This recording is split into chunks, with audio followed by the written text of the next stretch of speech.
now we'll talk a little bit about NBA, but we're not even going to talk about basketball. We're going to talk about some drama. And first one, Rich Paul drama. So, over the past week, he's created a podcast with Max Kellerman, the Game Over podcast. But the drama is sort of going around that just how so there's two takes of drama. First one, Clutch Sports influencing themselves into the Laker organization, sort of making decisions, sort of being that head piece in the Lakers. But the other one is where he was openly talking about the idea of trading Austin Reeves to Memphis for Jaren Jackson. So that's the other piece. And Matt Barnes came out, and sort of talked about it on his podcast. Matt Barnes is a retired NBA player. Uh, Rich Paul, active NBA sports agent. But Matt Barnes, like I said, gave Rich Paul his flowers because yeah, kudos to Rich Paul for what he's done to get from the bottom up. But the one thing he sort of said is like what Rich Paul's talking about sort of messes with the locker room because like I said, you're talking about trading one of your big players in LA for another player, and that locker room talk after that's just going to be negative. It's going to bring people down. It's just not a good look. So a lot of people are saying Rich Paul just needs to be quiet, shouldn't really be saying stuff. But it's just the drama that's been around the Lakers organization since LeBron showed up in LA. Yeah, no, yeah, it's that added piece to LeBron's career at this point where, he's kind of a bit of a distraction on the court and then just, his group altogether being paired with, a guy like Rich Paul, who's, a very commanding figure Hmm. in the NBA, but not having any real official part of any team in particular, just his agency altogether. And, it's almost like, he's spilling the details of like secretive conversations he could be having with LeBron because it's Hmm. like, these speculative trades. If he felt like he shouldn't say something because he knows this is going to come back to LeBron, LeBron Hmm. would tell him stop. Yeah. But maybe this is a trade that they possibly talked about on the side. Maybe LeBron has nothing to do with it altogether, and this is just Rich Paul speaking his mind. Hmm. But it seems like it's just such an outlandish kind of deal to try to make. A Hmm. lot of it doesn't make sense. Like to trade Reeves with how well he's been playing, it's like, dude, you're going to need a lot more than what he's suggesting with Jaren Jackson, in my opinion. Yeah. It's Jaren Jackson, phenomenal player. I wanted him for my Warriors. I talked Hmm. about that a couple months ago, Yeah. but it's just he's a piece to that team that it's like, dude, like I just don't see it happening. Hmm. Like make use some draft picks or trade some of your younger talent to go get some of these guys instead. Why does it always have to be Austin Reeves? And a lot of people are kind of pushing towards that point of it seems like he references Austin Reeves as a trade bait a lot. Yeah. So it's kind of funny. But yeah, it's definitely garnering attention. As you brought this up. Yeah. Yeah. And there's one comment LeBron James saying that, Rich Paul's opinions are not a direct reflection of him. I call cap on that because Rich Paul doesn't do anything without LeBron James's say so. Like I say, Mhm. Rich Paul without LeBron James, there would be no Clutch Sport. Like I say, it's LeBron James. Clutch Sports, when you think of Clutch Sports, it's LeBron James run. Rich Paul's the face behind it because LeBron can't be because he's NBA. That could be tampering. That could be many things. But Mhm. LeBron James saying that whatever Rich Paul says are his opinions are not a direct reflection on him. I think that's cap. I don't believe that. He's saying that to try to not make it seem bad, but like I say, Clutch, what they've done to this Laker organization, they reference that they brought a championship back to LA. But let's remember the Mickey Mouse Trophy that they got. We're always going to call it that for every single sport. People call it for the Dodgers still, but hey, we won two after that, so we're okay. Lakers haven't even been close since that little run they had in the bubble. Um, and you sort of mentioned it, pre our recording, Jeannie Buss's relationship with LeBron James and some of the quotes, she has Mhm. come out to sort of say that it's all fake, people bringing LeBron James into the family drama isn't fair to him. But I honestly think there's some truth to it because, like I say, LeBron James, the way he is now, the way I think he's let his ego and just feeling like he's the best at the NBA, which he has been, it's just sort of causing organizations to crumble, and I think Right. that's what he's done with the Lakers. Yeah, no, for sure. And we can see it visually. Like a lot of this isn't just behind the scenes. We can see JJ Redick's frustration with it a lot of Yeah. times this season alone. Like it seems like he has zero command over Hmm. LeBron. And that plays a factor in maybe, quite frankly, Jeannie Buss probably felt the same way as an owner of a franchise, that she felt like she had zero command over the team when you have, LeBron present. Now, LeBron, to an extent of course, kind of deserves a lot of say, at a certain point of his career in what needed Hmm. to be around him to be successful. And I think that's very prominent with any star athlete, Hmm. where, they're considered in certain types of trades, even though I did just read that the Warriors have not really worked with Curry on trades he's advocated for. So that's disappointing to hear. Hopefully it's not true. But again, it's just like what they kind of command with their stardom Hmm. and how well they play. But I think the big picture is like LeBron at this point in his career, I don't think championships and any more rings are really on his mind at this point. Yeah, Hmm. I think I don't really know how to even sum up the season for him in a way. Like, is he there because he gets to play with his son a little bit? Is he there? Like, are we going to see a farewell tour? Are we going to Hmm. brush over any possibility of that? It's just kind of odd. It seems a little out of place at Hmm. times, but I think the focus of the Lakers needs to be on Luka. Hmm. He's I don't know if we even want to consider this as prime yet, which is crazy to say. Yeah. I'm sure he's in it, but it's going to be a large window. But again, like that's who you build around. And I think that's, the smartest thing Rich Paul said out of that clip Oh yeah. is that it's Luka's team and you want to build around Luka for the future. Mhm. But it's like, how do you trade a guy like AR, Mhm. and say you want to build around him? Mhm. AR is one of the top players in the league right now. Yeah. Like, keep him. Yeah. I think the one trade Rich Paul should have said is LeBron James for Jaren Jackson. I think that would have been a lot Hey, better. it would have made more sense. Would have made a lot more sense Yeah, with a what lot they more in the need. career to build off of. Yeah, I Yeah. completely agree. But I agree. I think that there is a ton of truth to those Genie Bus rumors. Hmm. And a lot of it just has to do with what we both mentioned. Yeah. With the leverage he has, what LeBron and Rich Paul have. Yeah. And I'm curious, like I say, Laker fans, tell us, well, if you could go back in time, like I say, if you had the DeLorean, you could go back in time and stop this trade from happening. Would you have signed LeBron James, or would you have gone a different route? Because I feel like I honestly think there are quite a few Laker fans that are probably like, I would not want this headache. Like the 2020 bubble championship, yeah, it's great, it's an NBA championship, but with what's happened after that, I think they're probably like, we could have done different things. Everything they gave up, because they gave up a lot of players. Brandon Ingram played pretty well. Mhm. Lonzo, he's just been injury riddled. Another what if he would Yep. have stayed healthy. But like I say, there's a lot of players that they gave up to for LeBron and everything he wanted, and they're doing great in other places. So it's that big what if we didn't sign LeBron and went a different route. What could we have been or done?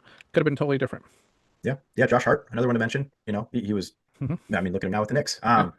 Yeah. Yeah. There's a lot of elements to that. Those Laker teams, but there's few franchises that you just can't really picture them being non-relevant, and the Lakers are certainly one of them. Hmm. I think you think of other teams in other sports like the Cowboys because of their popularity. Hmm. Yeah, they can have losing records, but I feel like that they end up around 500 even though in Hmm. those bad seasons, just that they remain relevant. Yeah. Yankees, Dodgers, now. There's teams in different sports you can kind of depict that way, and the Lakers are certainly like that. So it's like that franchise. Are you willing to sacrifice a few seasons of terrible basketball Hmm. and skip out on LeBron in order to maybe build a bigger Hmm. legacy down the line with, and avoiding some of this drama, or kind of, I don't know, I don't know if you want to call it like a scar or like a, Hmm. these small abrasions on Hmm. the franchise that kind of have turned it away. It's certainly different than when, Mr. Buss owned it. Yeah. I think the answers would have been yes, because I think you would have had to take the time machine back a little bit and never hire Rob Pelinka. I think that's where the mistake happened. Because Yeah. once Kobe retired, and everything changed, and it was Rob Pelinka, that's where I think a lot of it went downhill. That's where he couldn't do what he needed to do. That's why Magic Johnson also left and left Rob Pelinka by himself. Because Magic Johnson's like, this isn't ever going to get great with Pelinka here. So I think that's where it starts. Because I think if you would have done something different than Rob Pelinka, you wouldn't have needed LeBron. You could have gone 2 to 3 years, because they survived and they still sold out so many games as a Laker franchise, because people could come to LA, and if you go see the Lakers, you go see the Lakers because it's the Mhm. Lakers. It's just a team name that you'll never see it pretty empty. You won't see them like the Clipper stadiums when they were bad. Lakers, when they're bad, it's still a packed house. So I think you could have, but I think that they were struggling so much, and like I said, I think it's a Rob Pelinka thing, and then getting LeBron James. It's sort of just been a sour eye for some Laker fans. But like I said, that's just me talking. Laker fans could probably say otherwise, that they're happy with everything and they wouldn't switch it. And if that's the case, that's the case. Yeah, it's a good point with Blink. I feel like Blink is a guy that has kind of benefited from the environment in which he's working within. Yeah. It's he was truly gifted. Luka, obscene trade, Hmm. and likewise could be said about LeBron. LeBron Hmm. decided to go there, like the history behind the Lakers, and you're in LA, Hollywood. Like, Hmm. you have a young family, Yep. many different avenues you can go down. LA's the perfect place to be. It makes sense. And that's the leverage that the Lakers have over the Clippers, even though the Clippers are, on their way to getting more and more of it with their new stadium. But yeah, it's all it comes down to is that Yeah. with Pelinka. That's a good point with him. Yeah. Yeah. So we'll see what happens with the Lakers. I think LeBron, because you sort of touched on it, like what's LeBron doing this year? I think this year he's playing with his son, and I think because of all the negativity, it's sort of, I like we said with Derrick Rose, Kobe, he lets it get in his head, so it's messing with him this year. But I think Mhm. after this year, I think next year is his last year. He's gonna hope for a retirement tour. I think he'll get something, but I don't think it'll be as watched as it was like Kobe's. Like Kobe's last game, Yeah. I don't think anybody's ever gonna come up to that level. I don't think LeBron will, because honestly, I may not care much. I'm a Kobe fan. I remember when I was watching his last game. I was like, I gotta watch this game. I gotta watch this Laker game. I don't care, even though I'm not a Laker fan. I was like, it's Kobe's Mhm. last game. And I was like, why are you watching? I was like, it's Kobe. And like I say, Yeah, yeah. LeBron, I don't think is gonna move me that way. Yeah, no, absolutely. That was Kobe retired 2016, right? It's been 10 I think years. so. Yeah. Yeah. So that night was, I think, it's probably top five favorite sports nights of my entire life. And I think a lot Hmm. of people could probably say the same. But like the Warriors, that season was their season that they won 73 games and set the Hmm. record, I believe. And, on top of that, to coincide that historical season with watching the performance that Kobe had, Hmm. what was it, 60 points, right? Yeah. Over 60 points. it's incredible. Like Yeah. what a night, and that's why, I feel like you and I reference like, man, I wish there was a time porter to go back to like what the NBA was with Yeah. Kobe present, Hmm. because it's not what it was, No, and it's a it's bummer. yeah, we're not But even close to it. I agree with you. That incredible night. I've never cheered so hard for another team as I did for Kobe that night. Yeah. Like I'm like, what am I doing? Like I'm cheering Yeah. for the Lakers right now, but ultimately Yeah. it's you're cheering for Kobe. It Yeah. was incredible. Yeah, and like I say, LeBron, kudos to LeBron. He's done a lot for this game, a lot for his legacy, but I just don't have this. He just hasn't reached me the same levels that Kobe has. So, like I said, I think next year is his last year. He'll have a retirement tour, but I think if you look at the ratings, it's not even going to get close to Kobe's ratings. So, Yeah. apologize, LeBron. That's my take. I might be wrong, but I stick with what I feel. Yeah, and we've said it in the past, like we recognize the greatness that is LeBron Mhm. James. Like, don't get us wrong, one of a kind, Yeah, Hall of Famer. I think we both agree that he's not the best of all time, but yeah, he's incredible. But like, I just think it's the team hopping as well. Like, we're seeing it in college sports a ton, and then you coincide that with you know the big three. yeah, Went back to Cleveland, won it there, and then now with the Lakers. Like, Kobe did it all with one. Curry's all mhm, done it with one. yeah, Jordan did all with one, except it's Wizards years don't really count. That's different. yeah. He was owning a team and playing for it, so it's a little different. Exactly. So yeah, no, Yeah, I agree with yeah. you. That's a good take. So we'll see. And the last NBA thing, short one we can sort of talk about. We'll see if it stays short. Inside the NBA, Charles Barkley complaining of not getting on TV as much with ESPN. We talked Mm. about it. I think it was one of our hot takes when we found out Inside the NBA was going to go to ESPN, of how it was sort of going to ruin it. I think this is also was probably pushing people away from basketball. From what I've seen, they've only been on the show maybe a handful of times. Um, in the first few months, but since then they haven't been on there. Charles Barkley's complaining about it, about the schedule. Um, NBA or ESPN starting to ruin some sports content just in general. It's so weird that ESPN went from making people who don't like sports watch sports back in the day Yeah, to make us all hate it yeah, because of what they're doing. It's just, I don't blame Charles Barkley. Like, I'm glad he's fed up with it. I'm glad that he's not enjoying his time with ESPN. I think he was pretty outspoken about the exit from TNT.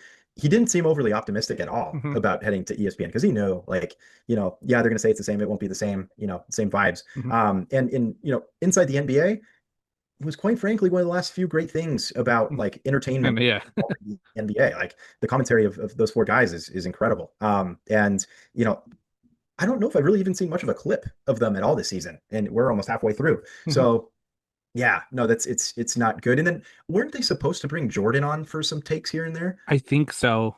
Where is that? I I don't think don't I've seen him think, once. yeah, I know we Mm, talked about it briefly, last year that, he signed like a small deal to come on here and there. I've seen nothing about yeah, that. I saw more of him with Derrick Rose's, jersey retirement yesterday. Yeah, but I like that about Charles, and he yeah, speaks his mind and let it be known. I think that's pretty cool. yeah. So Jordan's supposed to be doing NBC, um, Mm, okay. but he's expected to appear in select pre-recorded segments. So nothing regular studio analyzing, just pre-recorded segments. So it could be like him interviewing a player or something. He might be someone that like interviews LeBron James and him announcing his farewell tour next year, or like Steph Curry announcing retirement, something like that. Might be when they bring in Jordan for like the big buzz. I love Mike. He's my second favorite player of all time. I can't see him asking another person questions. No, I can't see it. He'll take yeah, the questions, yeah, not answer them, yeah, but I don't see him yeah, hosting an interview. yeah.